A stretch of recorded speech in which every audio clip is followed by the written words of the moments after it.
ಈಗ ವಿರಾಟ ರಾಜ ಪಾಂಡವರನ್ನ ಆಕ್ಸೆಪ್ಟ್ ಮಾಡ್ತಾನಾ? ಅವ್ರ ಮೇಲೆ ಇವನಿಗೆ ಡೌಟ್ ಬರಲ್ವಾ? ಹಾ, ಪಾಂಡವರು ಒಬ್ರೊಬ್ರು ಒಂದೊಂದು ವೇಷದಲ್ಲಿ ಹೋಗಿ ವಿರಾಟ ರಾಜನನ್ನು ಮೆಚ್ಚಿಸಿ ಕೆಲಸಕ್ಕೆ ಸೇರ್ತಾರೆ.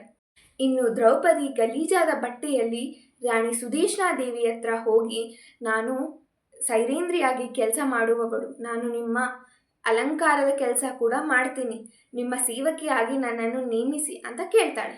ಮಾಸಿದ ಬಟ್ಟೆಯಲ್ಲೂ ಕೂಡ ಸುಂದರವಾಗಿ ಕಾಣುತ್ತಿರುವ ದ್ರೌಪದಿಯನ್ನು ನೋಡಿ ರಾಣಿ ಸುದೇಶ್ನಾ ದೇವಿ ಇವಳಿಂದ ವಿರಾಟ ರಾಜ ಮೋಹಗೊಂಡು ತನ್ನ ಸಂಸಾರಕ್ಕೆ ಆಪತ್ತು ಬರಬಹುದೇನೋ ಎಂದು ಯೋಚನೆ ಮಾಡಿ ರಾಣಿ ಸುದೇಶ್ನಾ ದೇವಿ ನಿರಾಕರಿಸ್ತಾಳೆ. ಆದರೆ ದ್ರೌಪದಿ ತನ್ನ ಕೆಲಸಗಳನ್ನೆಲ್ಲ ವಿವರಿಸಿದಾಗ ರಾಣಿ ಒಪ್ಕೋತಾಳೆ.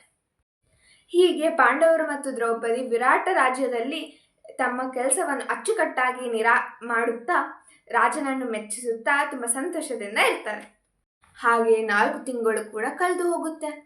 ವಿರಾಟ ರಾಜ್ಯದಲ್ಲಿ ಬ್ರಹ್ಮೋತ್ಸವ ಕೂಡ ಪ್ರಾರಂಭವಾಗುತ್ತೆ. ಆ ಉತ್ಸವದಲ್ಲಿ ಮಲ್ಲ ಯುದ್ಧಕ್ಕೆಂದೇ ತುಂಬ ದೇಶದ ಮಲ್ಲ ಪ್ರವೀಣರು ಬಂದು ತಮ್ಮ ಶಕ್ತಿ ಶೌರ್ಯವನ್ನು ತೋರಿಸಿ ರಾಜನ ಹತ್ರ ಕಾಣಿಕೆಗಳನ್ನು ತೆಗೆದುಕೊಳ್ಳುತ್ತಿರ್ತಾರೆ. ಈ ವರ್ಷ ಜೀವಿತಿ ಅನ್ನೋ ಮಲ್ಲ ಅಲ್ಲಿಗೆ ಬಂದು ಎಲ್ಲರನ್ನೂ ಸೋಲಿಸ್ತಾನೆ. ಆಗ ರಾಜ ವಿರಾಟ ಈಗೇನು ಮಾಡಬೇಕು ಅಂತ ಯೋಚನೆ ಮಾಡಿರಬೇಕಾದ್ರೆ ಭೀಮ ನೆನಪಾಗ್ತಾನೆ. ಆದರೆ ಭೀಮ ತನ್ನ ಶಕ್ತಿ ಶೌರ್ಯದಿಂದ ಮತ್ತೆ ಪಾಂಡವರಿಗೆ ಆಪತ್ತು ಬರಬಹುದೆಂದು ನಿರಾಕರಿಸ್ತಾನೆ. ಆದರೆ ರಾಜನ ಆಜ್ಞೆ ಮೀರಬಾರದೆಂದು ಒಪ್ಕೋತಾನೆ. ಮಲ್ಲ ಯುದ್ಧಕ್ಕೆ ಸಿದ್ಧನಾಗಿ ತನ್ನ ಎದುರಾಳಿ ಜೊತೆ ಮಲ್ಲ ಯುದ್ಧ ಶುರು ಮಾಡಿದ ಭೀಮ ಅವನನ್ನು 2 ಕೈಯಿಂದ ಎತ್ತಿ ಗಿರಗಿರ ತಿರುಗಿಸಿ ನೆಲಕ್ಕೆ ಹಾಕಿ ಗೆಲ್ತಾನೆ. ಇದರಿಂದ ತುಂಬಾ ಸಂತೋಷಗೊಂಡ ವಿರಾಟ ರಾಜ ಭೀಮನಿಗೆ ತುಂಬಾ ಕಾಣಿಕೆಗಳನ್ನು ಕೊಡ್ತಾನೆ. ಹಾಗೆ ಪ್ರತಿನಿತ್ಯ ಭೀಮನಿಗೆ ಆನೆಗಳು ಸಿಂಹಗಳು ಜೊತೆ ಸೆಣಸಾಡಲು ಹೇಳಿ ಅದನ್ನು ವೀಕ್ಷಿಸಿ ತುಂಬ ಖುಷಿ ಪಡುತ್ತಿರ್ತಾನೆ.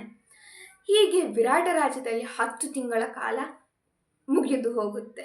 ಹಬ್ಬ ಅಂತೂ ಇಂತೂ 10 ತಿಂಗಳ ಮುಗಿದೋಯ್ತು. ಇನ್ನು 2 ತಿಂಗಳ ಆದ್ರೆ ಸಾಕು, ಆರಾಮಾಗಿ ಪಾಂಡವರು ಹಸ್ತಿನಾಪುರಕ್ಕೆ ಹೋಗ್ಬೋದಲ್ವಾ? ಮುಂದೆ ಕೇಳು. ಹೀಗೆ ಒಂದು ದಿನ ರಾಣಿ ಸುದೇಶ್ನಾ ದೇವಿಯ ಸಹೋದರ ಮತ್ತು ಆ ರಾಜ್ಯದ ಸೇನಾಧಿಪತಿಯಾದ ಕೀಚಕ ದ್ರೌಪದಿನ ನೋಡ್ತಾನೆ. ಅವಳ ಸೌಂದರ್ಯಕ್ಕೆ ಮನಸೋಲ್ತಾನೆ. ಮತ್ತೆ ಅವಳು ತನಗೆ ಬೇಕು ಅಂತ ತನ್ನ ಸಹೋದರಿಯ ಸುದೇಶ್ನಾ ದೇವಿ ಹತ್ರ ಕೂಡ ಹೇಳ್ತಾನೆ. ಆದರೆ ರಾಣಿ ಒಪ್ಕೊಳ್ಳಲ್ಲ, ನಿರಾಕರಿಸ್ತಾಳೆ. ಆಗ ಕೀಚಕ ಡೈರೆಕ್ಟಾಗಿ ದ್ರೌಪದಿ ಹತ್ರನೇ ಹೋಗಿ ತನ್ನ ಕೆಟ್ಟ ಆಸೆ ಬಗ್ಗೆ ಹೇಳ್ಕೊತಾನೆ.